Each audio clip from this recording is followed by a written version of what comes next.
আসসালামু আলাইকুম রহমতুল্লাহ। স্বপ্ন পূরণের অন্যতম একটি ভ্রমণ সৌদি আরব, ইসলামের পবিত্র ভূমি।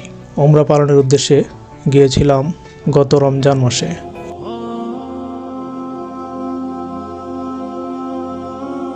এই দেশে রয়েছে মক্কা, যেখানে কাবা শরীফ মুসলমানদের কেবলা, আর রয়েছে মদিনা, প্রিয় নবী হযরত মুহাম্মদ সাল্লাল্লাহু আলাইহি সাল্লামের শহর, যেখানে রওজা মোবারকের সামনে দাঁড়িয়ে চোখে পানি চলে আসে নিজ থেকেই।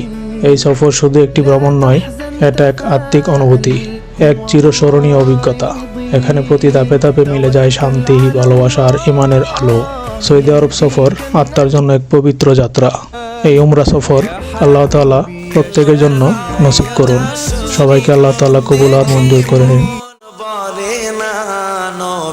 রওজা শরীফ দেখে মন ভরে না, দিদার দাও গো শাহে মদিনা।